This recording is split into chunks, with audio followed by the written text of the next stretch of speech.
Tu as fait des trucs que j'ai maquillé. C'est moi qui ai fait. Comment mon frère? Ça va? Ça va très bien.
Bonsoir encore.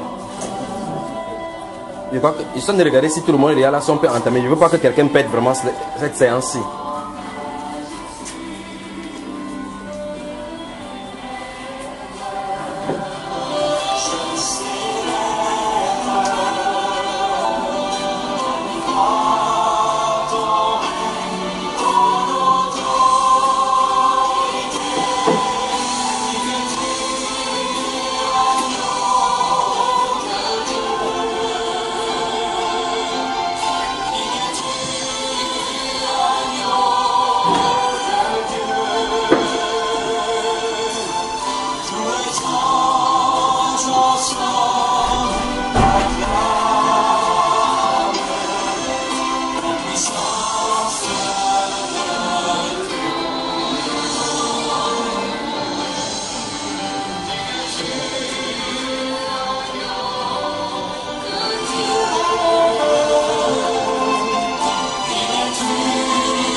Donc on va travailler en deux sessions. Pour ceux qui sont nouveaux, nous disons bonsoir aux serviteurs des seigneurs qui sont là. Bonne arrivée mon frère. Ça n'a pas été facile, n'est-ce pas? Donc, je crois qu'au milieu de l'assemblée, on te voit pour la première fois. À ce niveau-là, de ton côté, il y a le combat là-bas. Mais ça n'a pas encore commencé. Attends seulement que le virus qui nous a piqué vous pique vraiment au fond. Alors vous allez comprendre. S'il y a des téléphones qui sont ouverts, veuillons fermer. Parce qu'il faut qu'on travaille, que quelque chose ne nous perturbe pas. Comme ça, on va parler. On va travailler en deux sessions. Donc, la première session consistera à rappeler tout ce qu'on a vu jusque-là. Et dire là où on est en train d'aller. Puis, statut ce qu'on va faire aujourd'hui. Et en deuxième lieu maintenant, je vais vous mettre ce qui concerne ça. Quelque chose pour mettre le tournevis sur les cœurs. D'accord, frère?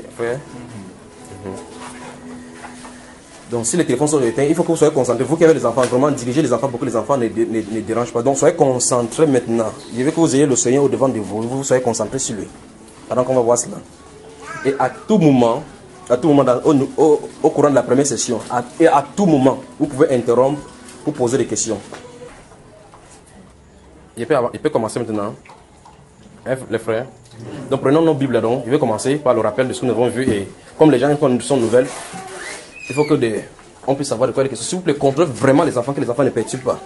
Donc, les 3 dernières séances, nous avons commencé à voir quelque chose. La première chose que nous avons faite, lorsque nous voyons les problèmes de l'Église, nous avons établi qu'au milieu chrétien, il y a des problèmes, à moins que nous fassions comme l'autruche. L'autruche qui, quand il sait qu'il y a des difficultés, plonge la tête dans l'herbe ou bien dans le sable pour empêcher, et croyant que lorsqu'il s'empêche de voir le problème, ça se passe que le problème n'est pas. Ou mieux, ce singe-là, à qui on tend le fusil, il tire les feuilles d'arbre pour couvrir son visage. Il est lui sûr qu'on ne le voit plus. Alors que c'est lui qui ne voit pas la personne qui en a tiré. Donc il y a un problème réel au milieu chrétien.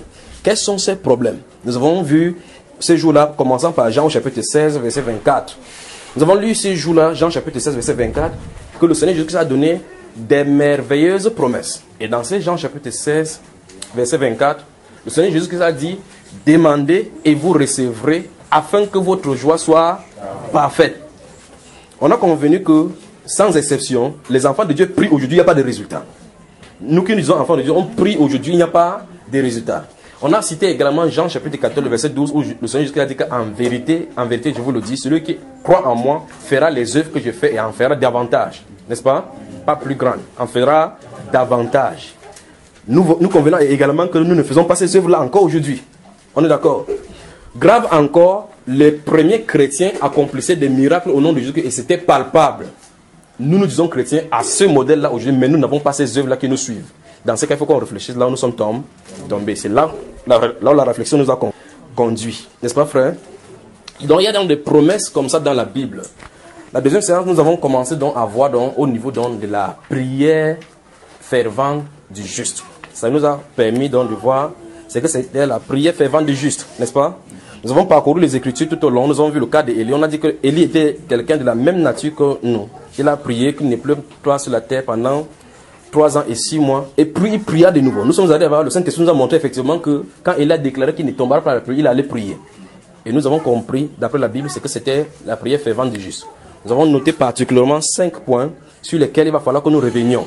Nous avons vu qu'en premier point, nous avons vu, pas que nous sommes en train de voir, qu'en premier point, c'était quoi? La prière fervente du juste, c'est quoi? Les premières conditions, c'était quoi? Il faut qu'on ait un but dans la prière. Parce que nous avons vu ici qu'on va dans la prière. Quelqu'un se met à genoux qu'il veut prier. Dans son cœur, ce qu'il veut prier peut-être pour le travail. Après, il se rend compte qu'il a des prières pour sa mère au village. Pour ses enfants au quartier. Après, il se réfléchit que telle personne m'avait pris l'argent, ne m'a pas donné. Après, il dit que dès qu'il sort ici, vous savez, va me donner mon argent. Donc, les pensées étaient dispersées. Et alors, on a vu, c'est donc pour cela que nos prières restent obsolètes ou bien inusitées devant le Seigneur. N'est-ce pas, frère? Donc, voilà la première chose. Nous avons convenu que c'est parce que c'était pour voir effectivement la prière fervente de juste. Et lorsque nous avons pris un exemple, nous avons pris le cas d'Anne. Nous avons vu effectivement comment plusieurs fois elle a prié. Elle est montée au temple à Silo, dans le tabernacle à Silo, lieu de rencontre de l'Éternel. Elle a versé ses larmes là-bas. Mais un jour, quand elle est allée, elle est restée dans la prière. Nous avons vu effectivement qu'elle a duré dans la prière parce que le sacrificateur Élie est venu pour lui dire pourquoi tu dures dans la prière comme ça? Tout le monde était venu dans la fête jusqu'à partir, elle est restée là-bas. Donc nous avons convenu que la prière fervente, c'est lorsque le cœur est inondé par ces pensées-là, parce qu'il faut que ça soit déchargé devant le Seigneur. N'est-ce pas, frère? Tant que ça n'arrive pas à ce niveau-là, tu vas bavarder seulement. Voilà pourquoi nos prières, généralement, sont sans pouvoir, parce que nous bavardons seulement. On ouvre la bouche comme ça, on baille 3 fois, on dit Seigneur, merci, et puis c'est terminé. Et on croit qu'on aura les mêmes exaucements comme ceux de la Bible. N'est-ce pas? Anne a pleuré, s'est déchargée devant le Seigneur. Et la Bible déclare que lorsqu'elle a quitté dans cette prière-là, son visage ne fut plus le même. La nourriture qu'on lui proposait chaque fois, elle refusait, elle a commencé à manger parce qu'elle savait que quelque chose était arrivé. Il y avait une paix intérieure qui s'était installée. Et on a donc vu dans autre point que la Bible déclare, par rapport à ce premier point-là, qu'il faut qu'on ait un but. Nous avons lu dans le Nouveau Testament que la Bible nous dit dans Éphésiens, dans Philippiens au chapitre 4, les versets 6 et 7, que ne vous inquiétez de rien, mais en toute chose, faites connaître vos besoins. Donc on doit avoir des besoins pour les faire connaître au Seigneur. C'est ce qu'on a vu, n'est-ce pas? Il faut qu'on ait des besoins pour les lui faire connaître. N'est-ce pas, bien aimé? Deuxième point, nous avons vu quoi? Qu'on ne doit jamais se relâcher. Et cela nous a conduit dans le livre de Luc au chapitre 18, verset 1, où le Seigneur Jésus nous a donné deux instructions là-bas qui sont les piliers de cette prière sans interruption. Nous avons vu que le Seigneur Jésus nous a donné là-bas, il est écrit dans ce Luc chapitre 18, verset 1, que le Seigneur Jésus-Christ leur a donné ces paraboles pour montrer à ses disciples qu'il faut, toujours prier et ne point se relâcher. Parce qu'on se relâche dans les prières. Et au verset 7 là-bas, la Bible déclare donc, après avoir donné le discours de cette veuve-là qui venait chaque fois demander au roi, le roi qui ne craignait pas Dieu, de le juge qui ne croyait pas Dieu, de lui rendre justice de sa partie adverse. La Bible, Jésus dit, écoutez ce que dit ce roi, ce juge unique là. Après il dit que, et Dieu ne rendra-t-il pas justice à ses élus qui crient à lui jour et nuit? Donc c'est cette fausse doctrine là qu'on a enseigné aux chrétiens que Christ est mort, nous avons tout, il suffit de dire, il faut de croire, de confesser que ça vient. Et Jésus lui il dit ici que ses élus crient jour et nuit. Donc on doit crier jour et nuit. Par la suite il dit qu'il leur fera promptement justice. Dieu dit d'une façon, d'une part, qu'il crie jour et nuit. D'autre part il dit qu'il rentre promptement. Jour et nuit, il ne dit pas quelle détermination. Quand tu fais 2 jours, 2 nuits, ça fait jour et nuit. Une semaine, c'est jour, il y a des jours et des nuits là-dedans. Un an, ça fait, il y a des jours et des nuits là-dedans. Mais il n'a pas dit quel. Pas vrai? Donc ça veut dire que et quand Dieu va répondre à chaque moment, si ta prière fait 5 ans, pour Dieu c'est promptement. Si ça a fait 2 ans, pour Dieu c'est promptement. C'est frère. Donc, troisième point, il faut s'approcher en croyant. Donc, on a vu dans ces cas-là, Hébreux chapitre 4, le verset 16, n'est-ce pas? La Bible déclare qu'il faut que celui qui s'approche de Dieu croit que Dieu existe et qu'il est le rémunérateur de ceux qui le cherchent. Et la Bible déclare sans la foi dans Hébreux chapitre 11, le verset 6 qu'on a reçu lui ce jour-là, que sans la foi, il est impossible de lui être agréable. Et dans 1 Jean chapitre 5, verset 14 et 15, il dit que nous avons auprès de lui cette assurance, que si nous demandons quelque chose selon sa volonté, il nous écoute. Et si nous savons qu'il nous écoute, donc voilà les choses qu'il faut savoir. D'abord, quand on voit ces points-là, je vous ai dit, n'aventurez pas devant Dieu si vous n'avez pas circonscrit votre point pour lequel vous voulez prier.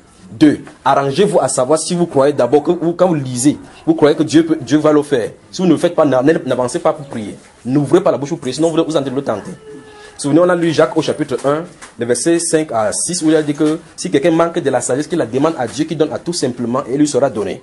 N'est-ce pas? Mais qu'il la demande avec foi. Car celui qui doute est semblable à des flots, n'est-ce pas? Voilà. Donc dans ce 1 Jean au chapitre 5, verset 14 à 15, il dit, nous avons auprès de lui cette assurance. Tout ce que nous lui demanderons, nous savons qu'il nous écoute. Et si nous savons qu'il nous écoute, nous, c'est pour ça que ce jour-là, il dit qu'il est revenu sur le mot va répondre. Normalement, ce n'est pas, si regarde, j'ai dit, voici la volonté de Dieu, je prie. Je ne dois pas croire que Dieu va répondre. C'est pour ça que j'avais dit dans le jour-là que je vais revenir sur va. D'accord? Est-ce que vous me saisissez? En réalité, l'homme de la foi, l'homme qui a foi, voit la chose s'accomplir avant qu'elle ne vienne à l'existence. En réalité, c'est la position de l'écriture. D'accord? Et pour cela, nous avons lu également le livre de... Vous qui venez là, veuillez vérifier si votre téléphone n'est pas éteint. Nous avons lu le livre de Marc au chapitre 11, verset 23 et suivant, où le Seigneur a maudit le figuier. Il a dit que si vous avez la foi, tout ce que vous demanderez en priant, vous avez reçu, n'est-ce pas? Donc nous comprenons effectivement, d'après 1 Jean au chapitre 5, verset 14 à 15, que normalement, vous devez croire que vous l'avez reçu sans que vous ne voyez. Nous avons auprès de lui cette assurance que nous lui demandons quelque chose selon sa volonté, il nous écoute. Donc ça veut dire que, il nous écoute veut dire ceci, ça veut dire que même si on n'entend pas la voix, même si on sache qu'il est au courant. Puisque lui-même il a dit que votre Père Céleste sait de quoi il est question, de quoi vous avez besoin, avant que vous ne lui demandez, n'est-ce pas? Voilà. Alors, maintenant, si nous savons qu'il nous écoute, ce sont les conditions qu'on nous met pour montrer comment vous posez la chose. Et si nous savons, quand les chrétiens viennent, remarquez bien, un chrétien vient te voir que frère, prie pour moi, c'est fort. As-tu déjà prié pour cela? Oui, j'ai déjà prié, je ne sais même pas si Dieu m'écoute. Ça suppose que tu es quelqu'un qui est incrédule, pire qu'un infidèle. Que je ne sais même pas, ça fait longtemps que j'ai prié, je ne sais même plus si Dieu m'écoute. Si vous avez fait cette déclaration, vous avez besoin de profonde repentance. Parce que vous doutez de l'écriture. Dans ce cas, vous faites des dieux menteurs. Lorsque nous avons mal, on a vu dans Saint Jacques chapitre 5, où nous avons commencé au verset 13, quelqu'un était dans la souffrance qu'il... Donc ça veut dire que s'il prie maintenant à cause d'une souffrance, je me rends compte que je suis dans la souffrance, qu'est-ce qu'il fait? C'est parce que si je suis dans la souffrance maintenant, je prie, je dis Amen. Demain, je me rends compte que la même souffrance, la joue Jacques chapitre 5, verset 13, ça va encore dire que quoi? Voilà. Et je prie encore de cette même souffrance-là. Une semaine après, la même souffrance, la joue Jacques chapitre 5, verset 13, ça va me dire quoi? Voilà. C'est ça exactement qu'il faut faire, ça, la prière persistante. D'accord, frère? Voilà. Donc, la prière persistante, donc c'est ça. Il faut tenir, il faut prier. Et nous avons vu l'exemple du Seigneur Jésus lui-même dans Matthieu chapitre 26, n'est-ce pas? Lorsque Jésus était à Gethsemane, il a donné à sa disciple de rester là-bas, je m'en vais prier. Il est allé, la Bible déclare qu'il est allé, il a dit, Père, s'il est possible que cette coupe s'éloigne de moi sans que je ne la boive. Toutefois, non pas ma volonté, mais la tienne. Il a duré 1 heure dans la prière en disant seulement cela parce que c'était la croix qui était dans sa perspective. Il était en train de lutter dans la prière pour voir si oui ou non Dieu peut changer la situation. La Bible déclare qu'il est revenu vers ses disciples une heure de temps après, il a trouvé ses disciples endormis. Il dit, vous dormez maintenant. Vous dormez maintenant. Veillez et priez afin qu'on ne tombiez en tentation. Vous comprenez ce qu'il dit? Si vous ne veillez pas, vous ne priez pas, vous êtes où? Et si tu ne sais même pas qu'il y a tentation, ça veut dire que tu as été vaincu. C'est-à-dire que la tentation a eu lieu, tu es tombé sans te rendre compte. N'est-ce pas? Ok, maintenant, la Bible déclare qu'il est rentré encore à ce même endroit. Ici, j'étais encore à genoux. La Bible déclare, répétant les mêmes paroles que précédemment. Père, s'il est possible que cette coupe s'éloigne sans que je ne la boive. Toutefois, non pas ma volonté, mais la tienne. Il a encore fait 1 heure. Rentrant vers ses disciples, il les a trouvés, il faisait de la même façon. Il a encore rentré pour la 3e fois. Donc, nous avons vu qu'un exemple clair, c'est notre Seigneur Jésus-Christ. Soyez attentifs vraiment. Nous avons vu que l'autre exemple parfait, c'est le Seigneur Jésus-Christ qui a pendant 3 heures de temps prié un seul sujet de prière. Et là, maintenant, je vous ai donné un défi là-bas de regarder dans votre pensée les problèmes que vous avez. Un problème. Vous avez circoncis, vous avez fermé les yeux 2 minutes. Vous avez vu qu'en 2 minutes, vous avez pensé à l'argent, à la nourriture, aux dettes, à la voiture, au bailleur, ainsi de suite. Pas vrai? 2 minutes. Donc, si il était 15 minutes, ça va aller comme au niveau du sommeil même. Au niveau du sommeil. Quand on voit que tu as sommeil, avant que tu dises, frère, on est encore à l'assemblée. Absolument. Pourquoi? Parce que nos pensées sont donc dispersées. Et lorsque nous avons détecté que nos pensées sont dispersées, on s'est posé la question que qu'est-ce qui donc peut faire que nos pensées soient dispersées dans la prière? Sinon, on ne règle pas ces problèmes-ci. Tous les autres qu'on va faire là, c'est des histoires. Suivez très attentivement. Parce qu'on a convenu qu'il faut que, pour que ça soit la prière fervente du juste, il faut que ça soit sur le cœur, que ça nous porte à cœur. On a pris l'exemple de cette demande d'emploi que tu as. Si tu as déposé la demande d'emploi quelque part et tu espères du travail, tu espères le travail. Un jour, on t'appelle que dans 4 jours, tu vas passer le travail. Quoi, à l'entretien. À partir de ces jours-là, tu dois à midi, tu vas arriver du travail. Le grand matin, tu vas te réveiller, tu vas avoir les visions sur le travail. Pas vrai? Pourquoi? Parce que cette pensée nous a envahis. Et ça, c'est une promesse terrestre. À combien il faut résumer maintenant les promesses dont l'étendue, c'est dans les cieux, dans l'éternité. Pourquoi donc ça ne nous tient pas à cœur? Le Seigneur Jésus nous a donné la réponse dans le livre de Marc, enfin, Luc au chapitre 21 que nous avons lu. J'ai donné ce jour-là. Le verset 34, si vous levez le verset 34. Le verset 34, prenons cela, verset 34 de Luc au chapitre 21. Luc, donc c'est le Seigneur Jésus-Christ qui nous a dit clairement quel est le vrai problème. Vous pouvez noter aussi en parallèle là-bas, parce que ce jour-là, c'est la Marc au chapitre 4 où on parle de l'histoire des les différents types de terres. Vous allez voir qu'il y a des gens qui reçoivent la parole à cause des problèmes de la vie dans le cœur, qui troublent le cœur, n'est-ce pas? Ça crée des problèmes. Qui peut me lire cela maintenant? Prenez garde à vous-même. Oui. De craindre que vos cœurs ne s'apesantissent par les excès du manger et du boire. Stoppez là-bas. Vous avez saisi? Vous avez saisi? Donc un vrai chrétien fera tout et tout pour s'éloigner dans les festivités. Un vrai chrétien fera tout et tout pour s'éloigner vers les festivités. Je vais vous dire pourquoi. Pas pour dire que c'est interdit, parce que le Seigneur Jésus nous demande de prendre garde. Souvenez-vous, plusieurs exhortations qu'il a dit par rapport à la fin de temps, il va dire que les gens se mariaient, jouaient, au-delà, ça venait à l'improviste. Vous savez, n'est-ce pas? Donc on le veut ou pas, quand ça va arriver, quelqu'un sera en train de se marier ce jour-là. Quelqu'un sera en train de célébrer d'un côté. L'autre sera en train de fêter peut-être la promotion quelque part, ça va arriver subitement. Donc, regardez bien ce que le Seigneur Jésus dit. Il dit ici que prenez garde. Donc faites attention.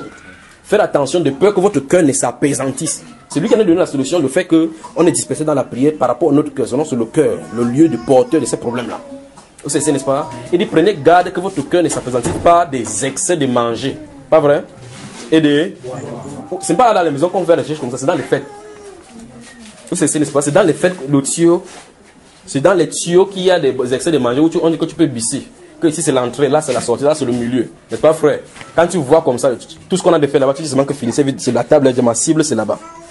Pas vrai? Après, il dit quoi? Et pas les soucis de la vie. Stoppons là-bas. Vous avez saisi, n'est-ce pas? Donc, même si on va prêcher l'évangile, on prend n'importe comment. Tu vas seulement dire que, frère Jonathan te dit comme ça parce que tu n'as pas souffert comme moi. Souvenez-vous de ceci. Chaque personne appelée en Christ, si tu te trouves en Christ, ou bien tu es candidat même d'appel, suivez attentivement ce que je veux dire. Que tu ne sois pas encore en Christ et que dans le plan de Dieu tu seras appelé, dès ton jeune âge, avant que tu ne connaisses même Christ, tu commences ta part de souffrance. Parce que Satan sait que d'un moment à l'autre, il va te perdre. Alors maintenant, quelles que soient les difficultés qu'un enfant du Seigneur a, chacune de ces difficultés-là est destinée par Dieu dans sa mission pour pouvoir le former selon le caractère qu'il veut lui donner. C'est pour cela. Voilà pourquoi on ne peut pas prier pour éloigner les souffrances. La Bible déclare que c'est à cela que nous avons été appelés afin d'hériter le royaume. Christ aussi a souffert afin de nous, et nous a laissé les exemples afin que nous suivons ses traces. C'est ça. Donc les souffrances ne doivent pas être enlevées. Je souffre trop. Je souffre trop. Vous entendez pour quelqu'un. Vous savez, j'ai des vidéos là-bas, des personnes qui sont nées sans la bouche. Une femme qui est là, elle a 500 kilos. L'autre qui est née sans main, sans pied. Des autres qui sont nés avec les dos collés. L'autre qui est né, son nez. Il y a l'autre qu'on a, les chirurgiens des asiatiques ont dû créer le nez au niveau de son front. C'est ouvert en haut comme ça, comme la cheminée. Quelqu'un est venu dans la maison, il m'a parlé des problèmes. Quand tu parles, je ne dis rien. Pendant que tu en as parlé, il dit parle, t'écoutes. Tu en as parlé, tu en as classé les vidéos. Il classe. Après, je mets les vidéos, il dit que j'arrive. Fini les vidéos, là, j'arrive. Quand j'ai fini, quand la personne a fini, vous savez, quand la personne finit, en voyant même les vidéos, son problème se résout. Mais en voyant les vidéos, son problème se résout. Quand il vient, il m'assoit, il dit que, ok, j'éteins là, tu as fini de voir, il dit oui. Quel était ton problème là déjà? Il dit non, frère, je n'ai plus de problème. Parce qu'il comprend quelle est la question que tu en es de poser. C'est-à-dire que tu as les problèmes. Tu marches avec 2 pieds, tu dors bien, tu commences à manger, même si tu ne manges pas un jour. La personne qui n'a pas 2 mains, n'a pas 2 pieds. Si tu tombes dans une eau, si il y a le feu en train de brûler, la maison ne peut pas fuir. Mais toi, tu peux fuir. Si on dit donc on te donne ces problèmes à toi, tu vas vouloir. Là, en fait, il n'y a même pas de besoin de repos là-bas. Ça, c'est non, pas vrai. Donc, en réalité, chaque personne, comme tu as ta taille, ta corpulence, ta voix, tes goûts, ainsi en est de tes souffrances et de tes bénédictions. C'est pas vrai. Donc, ne fuyons pas cela. Nos bénédictions, c'est pour glorifier le Seigneur. Nos souffrances, c'est pour nous fortifier dans le Seigneur. Pour fortifier notre foi. Souvenez-vous de l'épreuve de la foi dont parle 1 Pierre. Afin que l'épreuve de votre foi, plus précieuse que l'or pur, qui cependant passe par le feu. D'accord? Voilà. Donc, et c'est cette souffrance donc là que l'église de Laodicée ne veut pas souffrir. Et la Bible déclare que Laodicée monte et descend et va revenir dans la souffrance. N'est-ce pas? Je vous conseille d'acheter de moi de l'or éprouvé par le feu. Donc, si vous venez vers Jésus pour tester sa divinité, vous allez goûter la souffrance. C'est aussi simple que possible. Donc, on ne peut pas fuir ça. N'est-ce pas, frère? Autre point que nous avons vu, sans faire le rappel pour ceux qui ne sont pas là, pour qu'on soit au même niveau pour avancer. Autre point que nous avons vu qu'il y a besoin d'examiner son cœur si oui ou non on est dans l'iniquité ou pas. Et nous avons vu le psaume 66, versets 18 et 19, où le psalmiste dit, si j'avais conçu l'iniquité dans mon cœur, le Seigneur ne m'aurait pas exaucé. N'est-ce pas? Nous avons également donné Jean au chapitre 9, les versets 30 à 32, où c'est avec l'heure de naissance, là, a été guéri. On lui a demandé, il lui a dit que nous savons que Dieu n'exauce point les pécheurs. Mais si quelqu'un l'aime et fait sa volonté, c'est celui-là qui exauce. On a également lu Proverbe au chapitre 29, 28, verset 9. Que si quelqu'un détourne l'oreille pour ne pas écouter la loi, sa prière même est une abomination. Donc il faut vraiment que je vérifie d'abord si je suis dans l'iniquité. Si je suis dans l'iniquité, la première chose à faire, c'est la repentance d'abord, avant d'avancer avec le Seigneur. N'est-ce pas? Nous avons lu Isaïe chapitre 59, verset 1 à 4, où il a dit non, la bouche de l'Éternel n'est pas assez dure, les oreilles, sa main n'est pas assez longue pour sauver. Ce sont nos crimes qui créent une séparation entre lui et nous, n'est-ce pas? Dans le chapitre 1, verset 16 à 19, il a dit venez et plaidons. Si vos péchés sont rouges comme le cramoisi, ils deviendront blancs comme la neige. C'est ce qu'on a vu, n'est-ce pas? Et à chaque fois, nous avons vu que chaque fois quand Dieu nous invitait à la prière, il l'invitait par la suite à répondre à la réponse, n'est-ce pas? Nous avons également évolué dans 2 Chroniques au chapitre 7, verset 14. 2 Chroniques chapitre 7, verset 14, nous avons lu, il a dit, si mon peuple, ceux qui invoquaient mon nom, prie, n'est-ce pas? C'est répandre de ces mauvaises œuvres du haut des cieux, je les répondrai, n'est-ce pas? On a vu cela. C'est ce qu'on a lu. Par la suite, oui, frère. Il a dit même 1 Pierre, chapitre 1, verset 17, là où il dit que si vous invoquez comme Père, celui qui est saint va marcher dans la crainte du ciel, pendant le jour de votre pèlerinage. Amen. Donc nous avons également vu un autre point, nous avons vu le manque de pardon. Que la prière, l'exaucement de la prière est intimement lié au pardon. Donc il faut vérifier que si sur le cœur, nous n'avons pas gardé quelqu'un sur le cœur. Jésus a dit dans Marc chapitre 11, nous avons lu Luc chapitre 6, enfin on a donné Luc chapitre 6, verset 11 à 19, où il a dit que si vous êtes debout faisant votre prière, vous vous souvenez que vous avez quelque chose que nous devons pardonner d'abord. Vous ne pardonnez pas, Dieu ne peut pas vous pardonner. C'est sa règle là-bas, n'est-ce pas? On a vu cela. Donc, et on a vu qu'autour de ceci, on voit effectivement que sans qu'il y ait l'Esprit de Dieu, on ne peut pas avancer. Nous avons vu effectivement dans Zacharie qu'il est dit que ce n'est ni par la force, ni par la puissance, mais c'est par l'Esprit, dit le Seigneur. Et je vous ai donné également Ésaïe au chapitre 59, verset 17. Non, ça c'est pas le verset 17, ça. Corrigé. Ça c'est le verset 19 là. Parce que le verset 17, il parle de la justice. Donc, dans ce verset 19 d'Ésaïe chapitre 59, la Bible déclare que lorsque l'ennemi viendra comme un fleuve, l'Esprit de l'Éternel le mettra en fuite. N'est-ce pas? Donc, ça veut dire qu'il faut l'Esprit de Dieu au milieu de nous. Il dit, lorsque l'ennemi viendra comme un fleuve, l'Esprit du Seigneur l'Éternel les mettra en fuite, n'est-ce pas? Donc, ça veut dire que ce n'est pas à nous de lutter. Et c'est ce qu'on a enseigné aux chrétiens. On dit donc que les gens, on est en train de former les gens pour le combat spirituel. Comment toi qui es charnel, qui n'a pas l'esprit, tu vas combattre les êtres désincarnés? Comment? Ça veut dire que plus tu pries contre eux, plus ils entrent en toi. Voilà pourquoi d'autres personnes entrent dans la prière, ils sortent avec des problèmes. Voilà pourquoi d'autres personnes entrent dans la prière, ils sortent avec des problèmes. Parce qu'ils sont allés attaquer les êtres. Quand vous attaquez le Satan comme ça, il s'efface seulement, tu as de le tenter. Voici pourquoi il faut qu'on comprenne la puissance qui est dans le nom de Jésus-Christ. Alors la puissance qui est dans le nom de Jésus-Christ ne se prononce pas par les lèvres. C'est l'esprit qui doit pousser à confesser ce nom-là. L'esprit. Sinon comment on peut nous dire qu'au nom de Jésus-Christ, tout genou fléchira? Tu dis à un démon qu'au nom de Jésus-Christ fléchit le genou, ne fléchit pas le genou. Ça veut dire que soit la parole est menteur, soit c'est toi qui as un problème. N'est-ce pas? La parole ne peut pas mentir. C'est parce qu'il y a une puissance correspondant au nom de Jésus. D'accord? Cette puissance correspondant donc, ceux qui sont revêtus de la puissance en haut ont l'autorité dans le nom de Jésus. Vous savez, vous avez lu Actes chapitre 3 où l'apôtre Pierre allait au temple avec Jean. Lorsqu'il s'est tourné, ce garçon a dit que lève-toi et mange, il a prié. Après, il a dit que ce n'est pas la foi dans le nom. Vous entendez ça? La foi dans le nom. La foi, comment on peut avoir foi dans le nom? Que son nom a raffermi. Donc, ce n'est pas l'autorité que nous avons dans le nom de Jésus que ça a fait que ce garçon se élève. L'autorité. D'accord? Voilà. Ça, c'est le dunamis. Dunamis. Donc, nous avons vu également une autre chose qu'il faut rayer. Nous avons dit qu'il y a des murailles que nous savons qu'on renverse. Le premier muraille, c'est que on ne doit pas mettre un temps de prière. C'est très important. Parce que quelqu'un va dans la prière, dit que j'ai ma prière de 15 minutes, attends-moi dans 15 minutes. Il va prier 15 minutes. En priant, il ouvre les yeux chaque fois pour regarder l'heure. On ne peut pas dicter, parce que ce n'est pas biblique. On ne peut pas dicter à Dieu le temps où il va répondre. En faisant comme ça, on a tenté Dieu, n'est-ce pas? Donc, dans ces exemples des prières ferventes pour le juste, je vous ai donné le cas de Néhémie, on n'a pas lu. Si vous lisez le livre de Néhémie, chapitre 1, chapitre 2, vous allez voir effectivement qu'au mois de Kislev, il va faire une prière. Au mois de Tammuz, il va faire donc de décembre en mars. Donc, 3 mois vont passer. Quand il va faire la prière, Dieu va répondre. Et il a fait cette prière-là, étant dans le jeûne et dans la prière. Au chapitre 1 nous dit, au chapitre 2, donc, le roi lui donne la réponse. N'est-ce pas? Ouais, le chapitre 1 parle du mois de Kislev. Donc, dans son livre, en décembre, le mois de Tammuz au niveau du chapitre 2. Donc, l'écart maintenant de décembre en mars, regardez bien l'écart où il était dans le deuil, dans le pleurs. Jusqu'à cela, il dit fais-moi trouver grâce devant cet homme. Quand il a commencé à servir le roi dit mais tu as une mauvaise mine, qu'est-ce qui ne va pas? Il demande ce que tu veux. Il a béni Dieu dans son cœur, n'est-ce pas, frère? Donc, maintenant, regardez, il a fait une prière pendant 3 mois.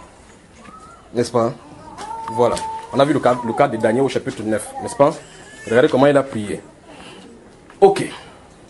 On peut avancer maintenant, n'est-ce pas? On peut avancer maintenant. Là c'est le rappel. Tout le monde y est maintenant. Donc, ça veut dire qu'il fallait qu'on corrige le tir pour savoir là où on est en train d'aller. Parce que le but, c'est ceci. Les chrétiens sont mal. Nous voulons vivre la gloire telle que les premiers chrétiens l'ont vécu. Pourquoi nous n'avons pas vécu cela jusque-là? Ou bien, qu'est-ce qui nous empêche de vivre? Diagnostic, ce sont les problèmes. Nous avons fait entrer l'iniquité, des choses que Dieu ne veut pas. Principalement la mondanité et la désobéissance. Principalement. La mondanité et la désobéissance. Il faut que ces choses-là soient enlevées. Comment ces choses seront enlevées si nous nous examinons, on ne les examine pas un à un? Il faut les examiner un à un. Pourquoi un à un? Parce que Dieu lui-même nous invite dans 2 Chroniques chapitre 7, verset 14. Si mon peuple se détourne de ses mauvaises voies, pour que tu te détournes de ses mauvaises voies, il faut que tu connaisses les mauvaises voies. Quelqu'un peut entrer de sortir avec un enfant ou bien avec une fille sans savoir que la fornication n'est pas bien. Il faut qu'ils comprennent que la fornication n'est pas bien pour dire, oh, désormais, je ne pêche plus contre la fornication, d'accord? Parce que vous dites, répands-toi et dis que Seigneur, je me répands de tous mes péchés, rentre en compte avec la fille. Vous comprenez? Est-ce que c'est de tenir de mauvaise voie? Il faut qu'on lui indique que c'est la fornication dont il est question. Ici, parce que Dieu dit dans 1 Thessaloniciens chapitre 4 que c'est que Dieu veut, c'est votre sanctification. Il ne s'arrête pas là, parce qu'on dit que non, il faut qu'on vive dans la sanctification. Est-ce que vous comprenez la portée de la sanctification? Est-ce que vous comprenez la portée de la sanctification? Après il dit virgule, c'est que chacun de vous sache posséder son corps dans la sainteté et l'honnêteté. Virgule, que chacun de vous s'abstienne de l'impureté. Virgule. Est-ce que vous comprenez là? 1 Thessaloniciens chapitre 4, verset 3 et suivant. Vous savez? Donc ça veut dire que la sanctification là, il faut travailler dans ses yeux, dans tous ses membres. La sanctification. Comment mon frère? Dans toutes vos conduites. Toutes vos conduites, n'est-ce pas? Soyez saints dans toutes vos conduites. La conduite doit être saine. La conduite doit être saine. On doit habiller notre conduite, notre comportement. N'est-ce pas? Et 1 Thessaloniciens chapitre 5 dit que tout votre être, votre corps, âme et esprit soient gardés irrépréhensibles à sa venue. Est-ce que vous comprenez qu'il y a du travail à faire? Que tout votre être soit gardé irrépréhensible.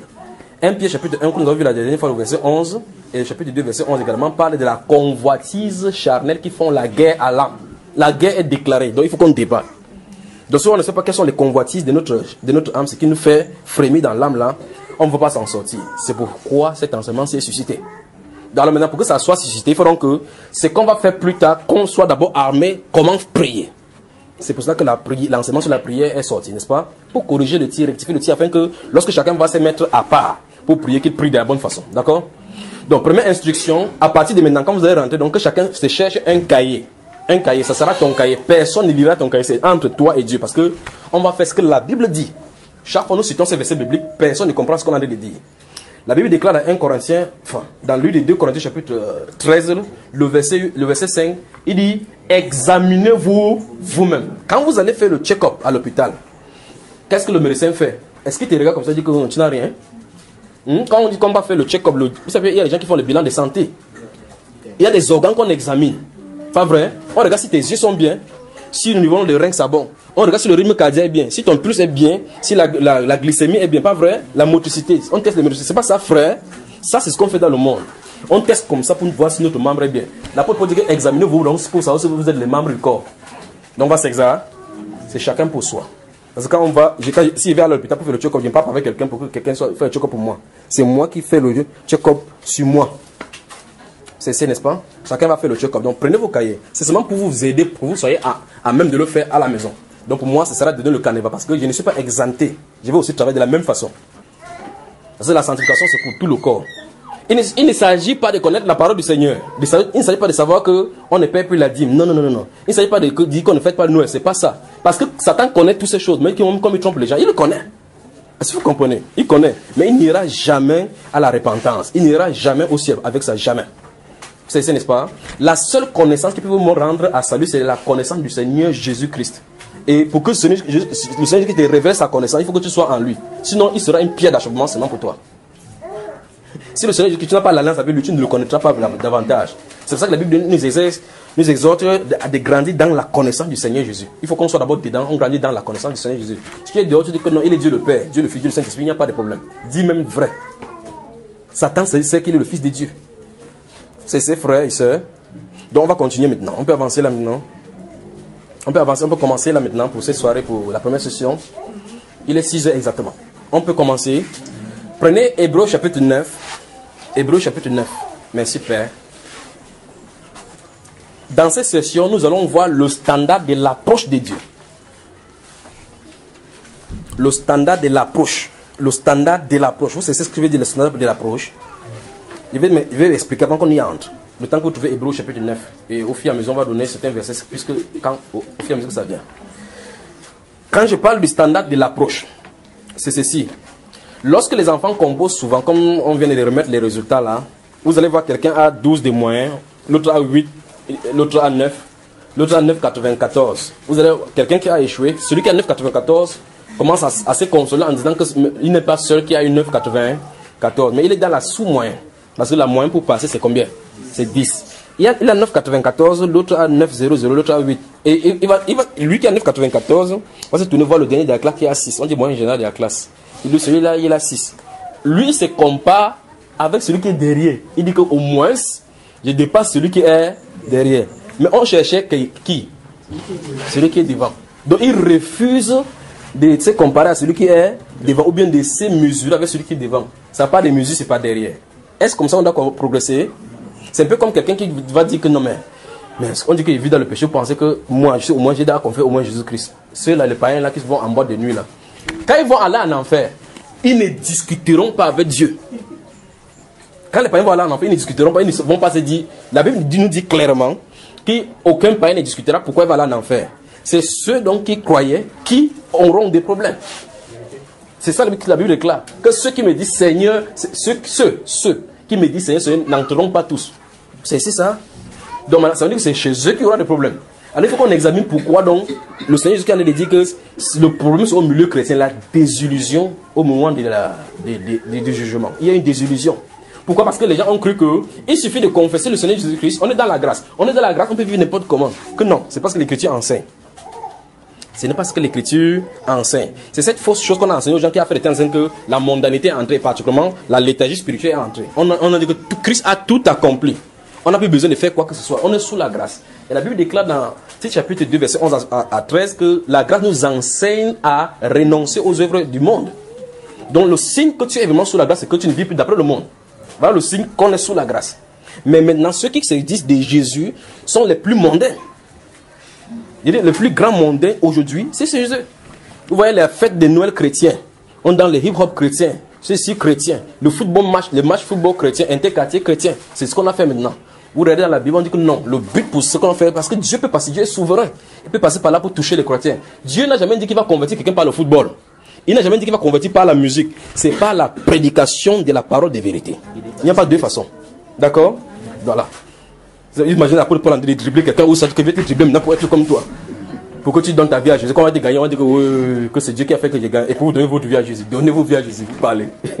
La mondanité. La mondanité. C'est frère. Donc, lorsqu'on a des faits dans l'examen, j'ai dit que je vais faire quoi? Que ce soit cette séance, on va faire quoi? Non. C'est pas ce que j'ai dit. Suivez-moi attentivement. Le standard de la poche de Dieu. Le standard. Regardez, si vous ne m'écoutez pas, vous ne voulez pas me saisir. J'étais allé définir le standard de la poche de Dieu. J'ai pris cet exemple-là de l'école. Lorsque je vais faire l'approche par rapport à mon examen, par rapport à ce que j'ai suivi ou non j'ai passé, dois-je me comparer avec celui qui est derrière ou me comparer avec celui qui est devant pour pouvoir me porter en avant? N'est-ce pas en avant? Absolument. Absolument. Je vais vous raconter mon histoire quand j'étais en 4e. Vous savez, j'ai fait l'école primaire anglophone. Et on m'a inscrit directement en 4e francophone. Donc je n'ai pas fait 6e, je n'ai pas fait 5e. Et normalement, à l'école primaire anglophone, j'étais toujours premier jusqu'à ce que je sorte de l'école primaire. Je viens donc à l'école francophone, d'abord lorsqu'on était 74 en classe, c'est qu'il y a un problème. Alors, d'autres choses, c'est qu'à l'école primaire, on a un seul maître qui donne tout. Quand on finit le sport, on part faire le sport, on fait ceci, c'est le même maître qui donne tout, à l'exception des Français. Alors, je me trouve là-bas, je vois celui-ci entre, il met les règles au tableau, commence à tracer les choses. Il parle en français, il n'entend pas. L'autre, après qu'elle finit, je crois que l'école est finie, je vois une autre femme entrer encore, il dit encore, c'est qui encore, c'est la maîtresse de telle chose. Il dit wonderful. Donc il y a plusieurs enseignants ici. Elle commence à parler les choses en espagnol. Je dis, mais c'est encore quel genre de langue qu'on parle là. En classe, pendant près de 2 semaines, je ne comprenais absolument rien. Donc mon étonnement, c'était quand on bavardait en classe, parce que je sais que de toute façon, en regardant là-bas, ils ne comprenaient pas. Je me tournais seulement, je regardais visage par visage en classe, c'était mon école là-bas. Je disais, est-ce que ces gens-ci ont le même problème que j'ai? C'est là-bas où il y avait mon regard. Je regarde, il regarde, je regarde ici. Triangle et qui là, je regarde ici là. Les gens sont constatés, ils disent, mais sans que c'est moi qui ai le problème. Je ne veux pas vous dire cette relation avec le Seigneur qu'on a depuis là. Quand je suis rentré à la maison, j'ai prié ces jours-là, Seigneur, j'ai mis le livre de mathématiques ici, sciences ici, physique ici, ceci ici. Il dit que tu veux que je fasse quoi ici? Je dis, je suis en 80, ça c'est en 1998. Je ne connais pas le Seigneur Jésus-Christ. Je n'ai jamais lu la Bible. Je mets ça devant, je suis seul comme ça. Je dis dans une maison d'abord, personne n'est jamais allé à l'église. Je mets ça entre guillemets, d'accord? Personne n'est jamais allé à l'église. Donc il n'y a personne qui. Tu n'es pas dans une maison où on te dit que va à l'église. Donc on ne connaît pas Dieu. Païen jusqu'aux autres, quand l'amour le pignet. Alors je me suis tenu là sur la table, je ne sais pas ce qui arrive.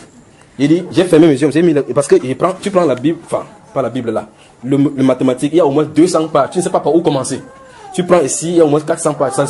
Je me suis mis là-bas, il dit, Seigneur, permets-moi de comprendre ces choses. Frère, à l'instant où je prononce ces paroles-là, vous savez, si vous êtes dans la lumière, quelqu'un passe dans la lumière, il y a un obstacle. C'est comme si quelqu'un dépassait quelque chose.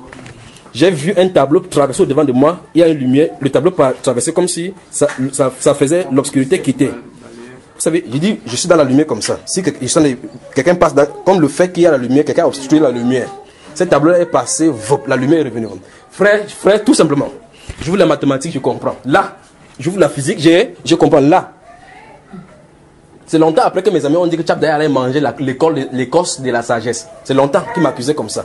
Je prends ceci pour vous amener quelque part. En classe, donc, première séquence, j'ai fait cette prière-là. On abordait la première séquence. La première séquence, il y avait une fille que je voulais épouser. Il y avait une fille que je voulais épouser. Donc, je l'admirais parce que, elle était chrétienne. Voilà pourquoi elle s'habillait vraiment de façon pieuse, pas les délinquantes qui étaient à l'école. C'est terrible que dès l'enfance, que ce soit comme ça.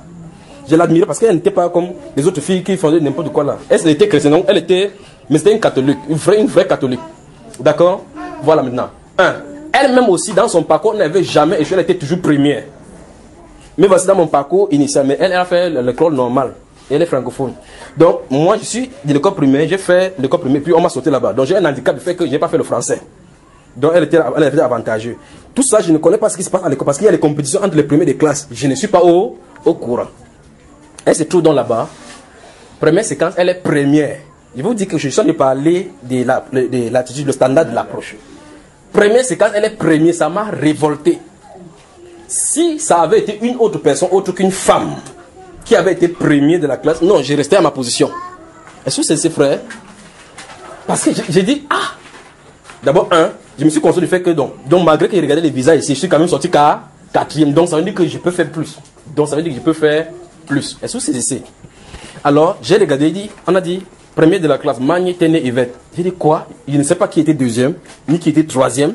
Je connaissais la première et ma position quatrième. J'ai dit, ça ne peut pas se passer comme ça. Je pourrais admettre qu'un garçon soit premier, mais pas une fille. Si c'est une fille, elle doit quitter cette position-là. Ça, c'est ce qu'il m'était dit. Je ne suis pas dit que j'ai un macho. Je ne suis pas misogyne. Je suis en train de dire que c'était ma détermination. D'accord? Alors, deuxième séquence, quand on fait une séquence, une autre séquence, et puis on les jumelé, ça donne quoi? Premier trimestre. Elle avait tous 13 de moyens. L'autre séquence, quand on venait avec les bulletins, elle croyait que c'était elle qui devait être là-bas. Elle tapait le pied. Elle entend, premier de la classe, chap de bulletin, tout le monde s'est tourné. J'étais petit comme un bout de chou. Comme ça, derrière, c'est qui? L'anglophone, c'est lui. 16 de moyens. 16 de moyens. Et je venais en classe, donc je regardais comme ça, je suivais seulement. Dieu m'avait dit, en ce moment-là, que voici le secret pour toi. Lis les cours avant d'aller en classe. Ce qui fait que j'ai adopté cette méthode-là jusqu'à l'université. Quand je passe dans une classe, je cherche le livre de ces classes. Pendant que vous allez les jouer pendant les vacances, j'ai fait 5 chapitres dans toutes les matières. Je reste tranquille. On joue ensemble les ballons chaque fois. Quand il vient en classe, on vous dit quelque chose, on va dire. Mes amis disent que, mais attends, on était dans la même classe l'année dernière. Comment tu fais pour comprendre? Si, c'était mon secret. Et ceci, je ne suis pas encore chrétien. Il dit en 98 là. D'accord? Ok, maintenant, je pose une question. Ai-je fixé mon regard derrière ou bien devant? Le standard. Et maintenant, le fait que j'ai fixé mon regard en haut, ça m'a porté vers là-bas. Est-ce que c'est? Parce que mon but c'était d'arriver à ce point-là. Et maintenant, c'est là où j'ai compris les basculades à l'école. Au lycée, bien, les basculades partout. On dit que les premiers de chaque classe, on dit que parce que non seulement j'étais premier là-bas, ma moyenne, je ne savais pas comment on calcule les moyens. C'est pas ce qu'on appelle moyen. On commence à dire premier de tous les quatrièmes, je suis encore en tête. Donc ça commence à faire les remue-ménages partout. On dit qu'il a détrôné tout le monde. J'ai dit que prochain défi, il faut qu'il compose le BPC en quatrième. Prochain défi. On a dit que non, si tu es sûr que tu joues, tu vas faire comment? J'ai passé le BPC en quatrième. Est-ce que c'est parce qu'il y avait un défi devant. Donc le standard doit nous porter vers le haut. Ça veut dire ceci. Ce que nous allons voir dans la Bible maintenant va nous porter à regarder si nous sommes dans les mauvaises positions et aller vers ces standards. Vous me saisissez? Et aller vers ce standard. Le but c'est d'aller vers ces standards. Je veux que vous me saisissez bien. Sinon quand il veut donner les versets, vous ne saisissez pas, vous ne serrez pas. Le but c'est d'aller vers ce standard. Donc ça veut dire quoi? Je ne vais pas dire que tu penses que les chrétiens, les autres chrétiens ont fait quoi? Il ne faut pas se tourner comme ça. D'accord? Il faut se focaliser sur ce que Dieu lui dit des véritables chrétiens. C'est ça que je suis en train de dire, le standard de l'approche de Dieu. D'accord? C'est-à-dire que quel est le standard que Dieu a fixé pour les chrétiens? À ce rythme, si vous pensez que le certain de Dieu va sortir de c'est vraiment rempli. Ouais, pourquoi je veux seulement que ces gens d'enseignement, on prêche au nuit le plus, parce qu'on a le temps, même 7 heures de temps, qui parle pendant 7 heures de temps, 8 heures de temps, n'est-ce pas? Donc, je suis en train de dire ceci, saisissez-moi bien. Il y a un standard, une norme qui a été fixée dans les Écritures. On a quitté cette norme là-bas. Et on a normalisé maintenant, là on a écarté. C'est-à-dire que normalement, maintenant, les chrétiens, Dieu ne regarde pas à l'extérieur, comme vous entendez. Dieu ne regarde pas à l'extérieur, il regarde seulement à l'intérieur. Dieu va comprendre. Il faut faire l'essentiel. L'essentiel, c'est que si tu as l'amour, déjà si tu l'as même. Si tu as l'amour, c'est terminé. Parce que la Bible résume à 2 commandements. Aime Dieu et aime société. On te pose la question si tu aimes Dieu, tu ne peux pas savoir si tu aimes Dieu. Est-ce que c'est n'est-ce pas? Mais le Dieu tout-puissant vient, lui, il dit que heureux ceux qui ont le cœur pur. C'est un défi pour avoir un cœur pur. C'est un défi là-bas maintenant. Vérifie donc oui ou non si tu as le cœur pur. Donc ça veut dire que s'il lit la Bible, je vois heureux ceux qui ont le cœur pur, ils verront Dieu. Dieu vient de dire que ce n'est que ceux qui auront le cœur pur qui vont voir Dieu. Question. Ai-je le cœur pur? La réponse à cette question me conduira à la position où je suis. Donc voilà donc le standard. D'accord frère? Hébreux chapitre 9, c'est ce qu'il dit, n'est-ce pas? Hébreux chapitre 9, prenons le verset 24, puis on va s'arrêter au verset 28. Hébreux chapitre 9, verset 24 au verset 28. Quelqu'un peut lire à haute voix? Car Christ n'est pas entré dans un sentier fait de main d'homme, Oui. en imitation du véritable, mais il est entré dans le ciel même, Oui. afin de comparaître maintenant pour nous devant la face de Dieu. Oui. Et ce n'est pas pour s'offrir lui-même plusieurs fois qu'il y est entré, comme le souverain sacrificateur entre chaque année dans le sentier avec du sang étranger. Verset 26. Oui. Autrement, il aurait fallu qu'il eût souffert plusieurs fois depuis la création du monde. Oui. Tandis que maintenant, à la fin des siècles, il apparut une seule fois pour abolir le péché par son sacrifice. Oui. 27. Et comme il est réservé aux hommes de mourir une seule fois, après quoi vient le jugement. Oui, 28 maintenant. Le même Écoutez attentivement maintenant. Allons-y. Le même Christ qui s'est offert une seule fois pour porter les péchés de plusieurs, Oui. apparaîtra sans péché une seconde fois à ceux qui l'attendent pour leur salut. Amen. Donc, Christ est déjà venu, il a ôté le péché une seule fois, n'est-ce pas? On dit qu'il revient, il reviendra pour ceux-là. Pas pour tout le monde. Pour qui? Attendez à son salut. Je veux que vous regardiez le mot qui est écrit là-bas. Je vais parler du standard là, de l'approche. Jésus-Christ vient pour tout le monde. Non, non. Regardez ce qu'on a dit, quoi. Il revient pour qui? Ceux qui l'attendent pour leur salut. Voilà. Ils l'attendent pour leur salut. Pas vrai? Ok. Ça suppose que les personnes sont dans l'expectative, n'est-ce pas? Donc dans l'attente que quelque chose arrive. Question donc maintenant. Sommes-nous prêts s'il vient maintenant? Non. Donc si on ne comprend pas la façon de l'attendre, ou bien si on est préparé pour l'attendre, on ne pourra pas entrer. Parce qu'il vient pour ceux qui sont prêts. N'est-ce pas? Alors dans le livre Éphésiens chapitre 5. Éphésiens chapitre 5. Donc nous sommes en train de voir le sondage. J'espère que vous prenez les versets au fur et à mesure quand ça va venir. Éphésiens chapitre 5. Vous êtes avec moi maintenant? Regardez attentivement. Si vous êtes prêts maintenant, je vais donner. Lorsque vous allez rentrer pour la méditation, lisez tous les versets du verset 1, de ce chapitre-là, du verset 1 jusqu'au dernier, n'est-ce pas? Maintenant, on va embriguer là maintenant. Regardez attentivement. Lisez-moi les versets 16 et 17. Allons-y, frère. Rachetez le temps. Oui. Car les jours sont mauvais. Stop. Vous avez entendu ça? Quoi? Pourquoi? Vous avez entendu ce que la Bible déclare? Ça se passe qu'on n'a plus de temps à perdre. On n'a plus de temps à perdre. Donc faites vite, parce que c'est dangereux. Les jours sont mauvais. Verset 17. C'est pourquoi ne soyez pas inconsidérés, Oui. mais comprenez quelle est la volonté du Seigneur. Qui ici veut comprendre donc quelle est la volonté du Seigneur pour fuir ces mauvais temps qu'il y a? Vous êtes d'accord avec moi? Quand nous tous, nous savons, donc, Dieu nous a indiqué que ces jours-ci sont mauvais. N'est-ce pas? Les deux, il faut qu'on les rachète et qu'on comprenne quelle est la volonté du Seigneur. Après le verset là, on va dire ne vous énervez pas du vin. Pour comprendre, dans ce chapitre-là, il a de parler du standard des enfants de lumière. Dans ce chapitre-là, le standard des enfants de lumière. Ne faites pas ceci, faites plutôt ceci. Ne prenez pas poids aux œuvres infructueuses, ne condamnez-les. Ici, il dit que comprenez quelle est la volonté du Seigneur. N'est-ce pas, frère? Vous y êtes? Est-ce qu'on peut continuer? J'ai dit une chose de parler du standard de l'approche. Premier verset, Hébreux chapitre 9. Jésus-Christ est apparu une seule fois pour ôter le péché. Lui-même, il était sans péché. Il reviendra une seconde fois à ceux qui l'attendent pour leur salut. Pour leur salut. Ici, on dit racheter le temps car les jours sont mauvais. Et on dit maintenant qu'il faut qu'on comprenne la volonté du Seigneur. Allons-y au verset 29 et 30 là. Allons-y, verset 29. De ce même chapitre là. Oui. Oui. Oui. Oui. Racheter le temps. Amen.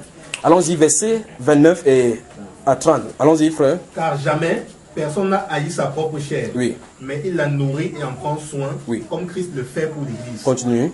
Parce que nous sommes membres de son corps. Oui. Oui, continue, frère. C'est pourquoi l'homme quittera son père et sa mère. Rentre donc depuis le verset 27 à mon temps. Je veux que tu me caches et que tu m'arrêtes ce verset-là. À partir du verset 27. Allons-y. Afin de paraître devant lui cette Église. Descends au verset 25. Prends à partir de la 25. Allons-y. Oui. Marie, aimez vos femmes. Oui. Comme Christ a aimé l'Église. Stop. Christ a aimé l'Église. Allons-y. Et s'est livré lui-même pour elle. Christ s'est livré pour l'Église. Pas le bâtiment, n'est-ce pas? Les membres, n'est-ce pas? Il veut que vous compreniez ce qui va être dit là-bas. Allons-y. Afin de la sanctifier par la parole. Stop. Fais quoi? Sanctifier. La sanctifier. Là, est mis pour qui? L'église, le nettoyage de l'église, c'est par la parole. Si on la nettoie, c'est parce qu'il y a quelque chose qui ne va pas avec elle. La sanctifier par la parole. Parce que la sanctification par la parole, on la nettoie pour que quelque chose se passe. Souvenez-vous de ceci. Il revient à ceux qui l'attendent pour leur salut. Le standard de l'approche. D'accord? Maintenant, allons-y.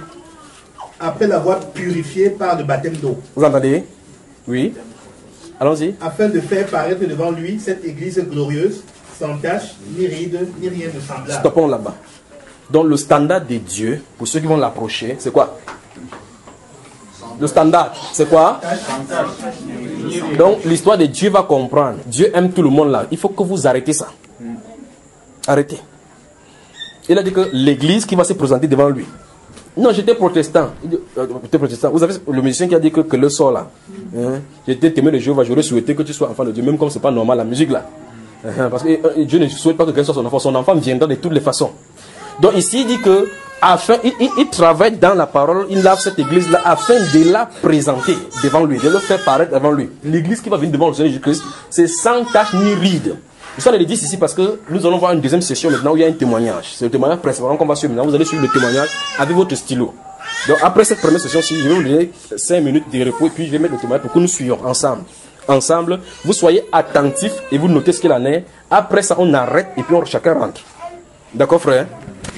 Donc il dit que le but ici, pour lequel l'apôtre est en train de travailler, les apôtres sont en train de travailler, c'est pour présenter cette église. C'est pas n'importe quelle église. Il n'a pas dit les églises. Il a dit cette église. L'église, le modèle de l'église, c'est sans tache, ni ride, ni rien de semblable, mais irrépréhensible. Colossiens. Colossiens. Vous y êtes?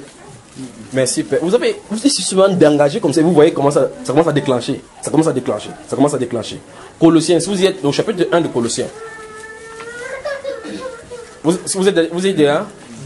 Je veux que vous me lisez les versets 20 à 22. Allons-y. Il a voulu par lui réconcilier tout avec lui-même. Oui. Tant ce qui est sur la terre que ce qui est dans les cieux. Oui. En faisant la paix par lui, par le sang de sa croix. Oui. Et vous, qui étiez autrefois étrangers et ennemis par vos pensées. Stop. On était ennemis par quoi? Donc, ta pensée fait que Dieu soit ton ennemi. Souvenez-vous que tout votre être, corps, âme et esprit soit gardé irrépréhensible, irréprochable à sa venue. Non, Dieu va comprendre. Je parle du standard de l'approche. Donc, plus le Seigneur Jésus-Christ va venir, plus il faut qu'on s'arrange davantage. Au fur et à mesure que vous allez comprendre ces genres de prédications, ça va vous éloigner davantage du monde. La sanctification va avoir lieu. Si on est dans un système où on suit aussi, on dit que non, je ne suis pas parmi les premiers, je ne suis pas parmi les derniers, je suis au milieu. Donc 10e, 15e, c'est hostile entre ça. Pourquoi ne pas être premier? L'apôtre Paul ne courait pas pour être entre les deuxièmes, les deux premiers et troisième ex aequo. Il courait vers le but pour avoir la vocation, pas vrai? Il courait vers le but pour obtenir la couronne. Pourquoi aujourd'hui on est si fébrile? On est si vraiment laxiste? Pourquoi on est si vraiment déterminé à traîner la queue? Pourquoi on n'est pas réveillé? Il dit que autrefois nous étions quoi? Ennemis par nos pensées. Donc la façon dont tu penses détermine si oui ou non tu seras enlevé. Il dit nous sommes ennemis. Il dit autrefois. Il en a parlé aux Éphésiens, aux Colossiens, parce qu'il y a quelque chose qui est une œuvre de régénération qui a été passée pour eux. Mais nous sommes dans un cadre maintenant où nous ne sommes pas encore comme les Colossiens. Il dit autrefois pour montrer aux païens que vous étiez ennemis par vos pensées. Donc quand un païen pense n'importe quoi, il est ennemi de Dieu. Maintenant un serviteur vient vers un païen et dit que Dieu t'aime. Que Dieu t'aime beaucoup. Comme tu ne l'aimes pas là, il t'aime. Tu parles. Non, c'est pas comme ça. Il dit qu'avec celui qui est pur, tu agis selon sa pureté. Avec le pervers, tu agis selon sa perversité. Vous savez ça, frère? Ok, maintenant, continuons, c'est pas fini. Et par vos mauvaises œuvres. Stop. Par vos mauvaises œuvres. Ça veut dire que n'importe quoi que tu faisais, ça était la sanction de Dieu, c'est que c'est comment? C'est mauvaise. Allons-y, continuons, c'est pas fini. Il vous a maintenant réconcilié par sa mort dans le corps de sa chair. Oui. Pour vous faire paraître devant lui saint. Oui, un. Irrépréhensible. Deux. Et sans reproche. Souligné. Vous avez vu ce qu'il dit là? Donc Dieu prend les gens dont les pensées sont mauvaises, dont les œuvres sont mauvaises. Le but ultime, le standard, le niveau où vous voulez les amener, c'est pour les faire paraître devant lui. On a lu ça dans Éphésiens chapitre 5 tout à l'heure. Pour le faire paraître devant lui saint. Irrépréhensible. Vous voyez le standard, n'est-ce pas? Irrépréhensible. Je voudrais aussi lire un verset là. Lis alors à haute voix, à haute voix. Bon, 1 Timothée chapitre 6, à partir Stoppons là-bas. Donc on va prendre cela, on va lire parce qu'il y a façon dont on va lire. Prenons cela. 1 Timothée chapitre 6, verset 14. On va prendre verset 15. 14 et on va descendre. D'accord? Voilà. Regardez l'exhortation que l'apôtre Paul donne à Timothée. Et maintenant, vous voyez ce que les pasteurs aussi donnent à leurs fidèles quand ils imposent les mains. Et que mon garçon essaie d'être seulement fidèle. C'est qu'il n'y a pas d'homme qui vit sans péché. Il n'y a pas d'homme fidèle sur la terre. C'est ce que un pasteur, en mettant la main sur son diacre, dit. Que son diacre devienne diable. Seigneur. Mais maintenant, regardez ce que quelqu'un dit à son fils, à qui il veut le bon, le meilleur. Donc, dans ce 1 Timothée chapitre, vous y êtes déjà. Maintenant, regardez bien. Vous allez voir, je veux que vous regardez, suivez attentivement la façon dont vous allez lire. Vous allez regarder, le verset 15 commence par « Je te recommande ». Vous y êtes. Verset 13, regardez. Il dit « Je te recommande devant Dieu ». Je veux que on va dire que celui qui fait comme ça, qui est comme ça. Allez, le verset suivant commence par comment? Par quoi? Et de vivre sans tache, sans reproche. Voilà. Regardez. Lisez d'abord premièrement le verset 13 d'abord. Allons-y. Je te recommande devant Dieu qui donne la vie à toutes choses. Oui. Et devant Jésus-Christ qui fit une belle confession devant Ponce Pilate. De garder le commandement. Stop. Donc remarquez bien dans ce verset 13 là, il y a je te recommande devant Dieu. Vous allez lire cela. Puis vous allez lire de garder le commandement avant de continuer avec l'autre verset. Donc le devant Dieu qui gagne ceci, ne lisez pas cela. D'accord? Je veux que vous compreniez l'impact. D'accord? Donc j'espère que vous avez compris. Vous avez compris le principe? Lisez, je te recommande devant Dieu dans le verset 13. Puis vous allez directement dégarder le commandement. Et puis vous continuez le verset 17. Allons-y, 1, 2, 3. Je te recommande devant Dieu de garder le commandement et de vivre sans reproche jusqu'à l'apparition de Dieu. Vous avez vu le standard ça? Vous avez vu? Je te recommande devant Dieu de garder le commandement et de vivre comme un. Comme, vous avez la gorge rouge.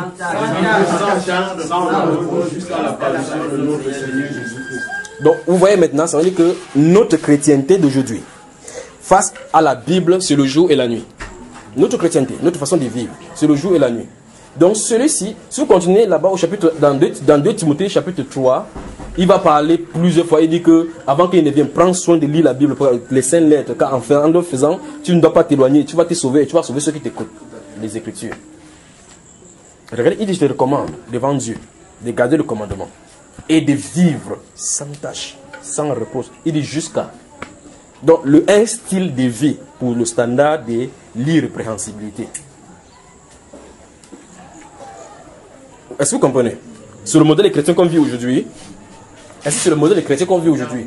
Chaque religion maintenant, enfin, chaque dénomination maintenant, ils ont des festivités. Ils ont la fête agricole aujourd'hui, la fête de la récolte là-bas, la dédicace des livres du grand pasteur.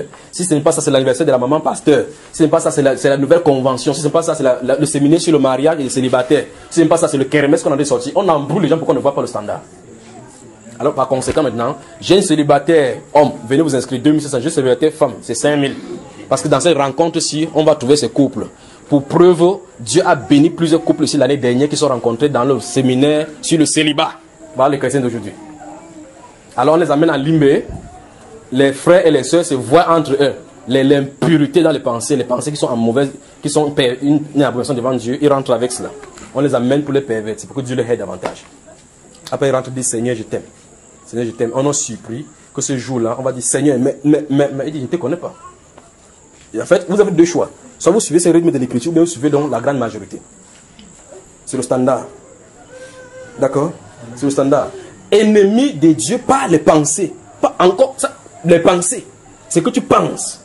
Il dit, la Bible déclare en proverbe que les pensées perverses sont en abomination à l'éternel. En abomination. Donc tu restes comme ça de méditer que la fille là, il faut qu'il lui dise telle chose comme ça pour qu'elle croie. Comme ça là, Dieu dit que tu es en abomination. Et pourtant tu as fait ça, personne n'est avec toi. Puis-je donc vous rappeler que chacune des choses, vous vous souvenez, un des choses, je vous avais dit ici qu'au milieu, pendant que j'étais prêché, il y a une personne ici qui tente de vouloir faire quelque chose. Là, ça dit que ça c'est hors d'ici. Elle veut faire quelque chose. Une pensée lui est venue que si tu fais comme ça, le gars là va savoir. À l'instant de penser, il pouvait savoir cela. Maintenant, quand j'ai su, la personne savait, mais la personne dit que je vais voir si la personne va déterminer, s'il peut pécher. Je vous ai dit ici que ce qu'elle pêche, c'est son. Vous vous souvenez, n'est-ce pas? C'est au milieu de nous. Quelle pêche? Quelle pêche? J'ai ma femme à la maison, non? J'ai mes enfants. Je prie. Si en rentrant tout à l'heure à l'enlèvement, je pars 100%. Je pars. Pas derrière, vous prenez l'ordinateur, même la clé de la voiture, vous prenez. Si la bagarre ne va pas commencer au milieu de vous, d'abord vous commencez. Donc faites attention que quelqu'un ne soit pas une occasion de chute pour vous. D'accord? Sur le standard à la base. Si quelqu'un veut qu'on évolue comme ça, on va partir. De toute façon, on ne dirait pas à quelqu'un de partir. Le standard va le chasser. Le standard. C'est le standard, c'est qui va le chasser. Si au fur et à mesure on a de continuer, vous allez comprendre effectivement que plus vous continuez dans ces standards, automatiquement vous laissez les choses du monde. Automatiquement. Parce que vous allez vous concentrer sur les choses du Seigneur.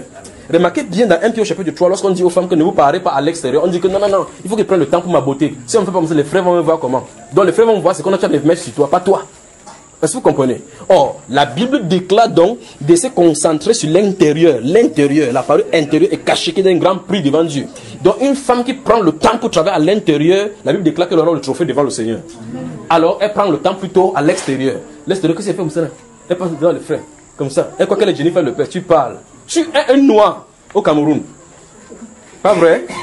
Même si tu as mis Kiriko ou Sikarabou, que vous appelez, c'est même si ce n'est pas comment, ça ne peut pas marcher. Pourquoi? Parce que tu es noir. Oui, c'est l'histoire. Donc il faut qu'on fasse attention. C'est le standard de l'évangile. 1 Jean.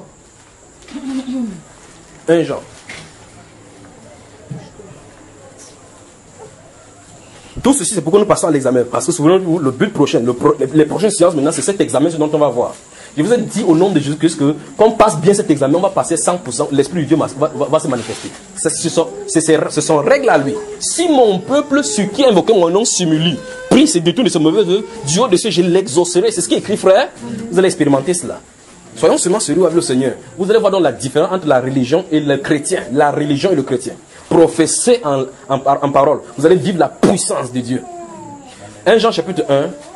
1 Jean chapitre 1. Vous êtes avec moi?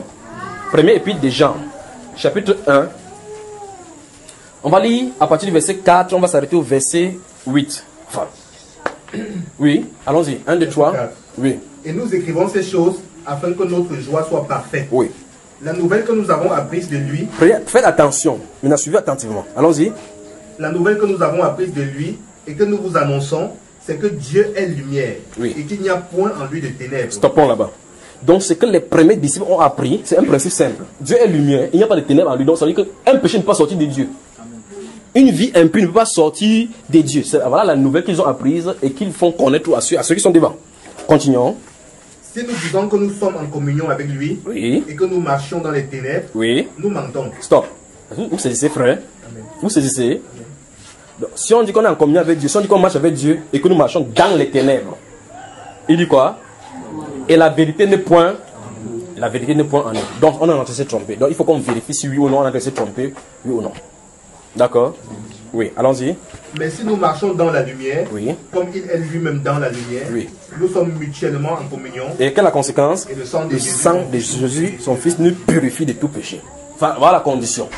Donc la condition pour marcher avec Dieu, dans ce sens qu'ils sont de dire là, que nous sommes de voir depuis là, c'est ceci, c'est quitter le péché. Quand tu quittes le péché, le sang qui a été versé est pour toi pour pouvoir te purifier. Donc si tu dis, Seigneur, pardonne-moi, il n'y a pas péché. Pardonne-moi, il n'y a pas péché, tu es en train de blaguer. Tu es en train de blasphémer ce sang là. Où c'est ses frères? Continue, c'est pas fini. Si nous disons que nous n'avons pas de péché, Oui. nous nous séduisons nous-mêmes Et la vérité n'est point en nous. Oui. Si nous confessons nos péchés, il est fidèle et juste pour nous les pardonner et pour nous purifier de toute iniquité. Vous avez entendu, n'est-ce pas? Est-ce que nous croyons donc en s'examinant? Si nous voyons des hommes d'hommes chez nous, nous parlons à Dieu, la Bible nous rassure, il va nous purifier. Pas vrai? Et s'il nous purifie, qu'est-ce qu'il va faire donc? Puisqu'il dit repentez-vous et que chacun de vous soit baptisé et vous recevrez le don du Saint-Esprit. N'est-ce pas ce qui est écrit dans l'Écriture? C'est ça qui viendra. D'accord, frère? On peut avancer ou bien on peut laisser comme ça pour la première session. Est-ce que quelqu'un a compris ce principe du standard? Le standard dont Dieu est en train de vouloir dire. Le standard, c'est ceci. C'est que, 1, nous sommes dans les ténèbres. 2, nous vivons dans l'iniquité. 3, l'heure est grave. 4, il faut qu'on comprenne la volonté de Dieu. 5, ce n'est que l'église sans tache, ni rien de semblable. C'est-à-dire que c'était n'importe quoi, de la mondanité, ça ne doit pas s'attacher à son église. C'est-à-dire que tel qu'il a sémé l'église dès le départ, la façon dont il vivait, c'est comme ça qu'il va retrouver cela. C'est eux-là qui partiront. Même si quelqu'un philosophie n'importe comment, ne vous inquiétez pas. C'est quand ça va faire boum, la seconde d'après, parce que la Bible déclare c'est en un clin d'œil. En un clin d'œil. Quand quelqu'un va faire comme ça, en se retournant que c'était terminé. Quand c'est terminé, il n'y a pas 2 enlèvements, mon frère. Pour l'église, il n'y en a pas 2 enlèvements. Quand tu entends que quelqu'un a disparu, ça va nous dire clairement ceci. La prochaine chose que tu fais, c'est comment faire pour résister par la grande tribulation pour ne pas prendre la marque là-bas. C'est le seul enseignement que tu auras là-bas. Donc il y a les enseignements là-bas. Je vais vous donner le site comme ça. Si vous ratez l'enlèvement, vous savez maintenant comment faire. Souvenez-vous de ceci. Dans cet enseignement-là, il n'est pas fait mention de là où vous pouvez vous cacher. Il est seulement fait mention de soit tu prends la marque, soit tu ne prends pas. Hébreux chapitre 12 dit que nous n'avons pas encore lutté contre le péché jusqu'au sang. C'est la grâce maintenant. Il dit la sagesse crie dans la rue, dans les places brillantes, que stupide, jusqu'à quand, vous allez vous contenter de la stupidité. Venez ici, j'ai mêlé mon sacrifice, j'ai versé le sang, venez donc, venez au festin. Il dit, Proverbe chapitre 1 annonce comme ça la prédication de la croix. Proverbe chapitre 1. Après, il a dit quoi au chapitre 2? Il dit que puisque j'appelle, vous ne répondez pas. Quand le malheur fondra sur vous, j'ai rirai. Donc, c'est là, on va laisser la joie qu'on devait vivre ici. On va juste là-bas en haut. On regarde en bas, on se dit que waouh, waouh, c'est là-bas en haut. Vraiment. Donc, il faut qu'on fasse attention. Apocalypse. Vous y êtes avec moi? Ben, super. Apocalypse chapitre 21. Vous êtes avec moi? Le verset 27, qu'est-ce que ça dit? Il n'entrera chez elle rien de souillé. Oui. Les personnes qui se livrent à l'abomination Oui. et au mensonge. Il n'entrera que ceux dont le nom, que ceux qui sont écrits dans le livre de vie de l'agneau. Amen. Amen. Vous avez vu, c'est ceux qui vont entrer, non? Personne qui se livre à l'abomination. Lorsque quelqu'un lit ces versets-ci, la première chose, quand on parle de l'étude biblique, c'est que vous allez dans la Bible, vous recensez les versets qui parlent de l'abomination. Vous commencez à voir, donc, si tu fais une de ces choses-là, tu n'entreras pas, c'est ce que la Bible veut dire. Il n'entrera personne chez eux qui se livre à l'abomination. Exemple d'abomination. C'est quoi? C'est une femme qui porterait les vêtements, donc est en abomination à l'Éternel. Voilà ce genre d'abomination. N'est-ce pas, frère? Le cœur pervers est en abomination à l'Éternel. Si ton cœur est pervers, voilà ce genre d'abomination. Les magiciens sont en abomination à l'Éternel. Voilà ce genre d'abomination. Il y a 6 choses que hait l'Éternel et même 7 dont il a en abomination. Le cœur, le pied qui court au mal, un faux témoin qui dit des mensonges, le cœur qui médite le mal. Ces choses-là sont en abomination. Donc il dit que ceux qui font commettre ces choses, ils ne peuvent pas entrer. Donc si tu lis ce genre de versets, il faut aller dans la Bible. Tu dis, qu'est-ce que Dieu appelle par celui qui est en abomination? Tous les versets où l'abomination est collée dessus, faites attention. Si vous vivez, ça va quitter. Aujourd'hui, on dit aux gens, on dit non, les pantalons. Où est-ce qu'on a dit que c'est les pantalons? Attendez seulement. Quand ça va arriver, vous saurez. Que c'est le slim qui va avec les femmes. Il fait leur délivrance. Donc, il n'entrera personne qui est impur, ni au mensonge, c'est livre au mensonge. Donc, si tu viens vers moi, dis frère Junior, tu dis, tu mens, c'est mon problème. C'est ton âme qui est en jeu, pas mon âme. Donc, c'est toi et Dieu. Est-ce que c'est ici? Je vais vivre dans cette voie-là. Moi, je vais vivre dans cette voie, dans cet état des standards. C'est là où je vais aller. D'accord? Fermons donc les Bibles. Que Dieu vous bénisse.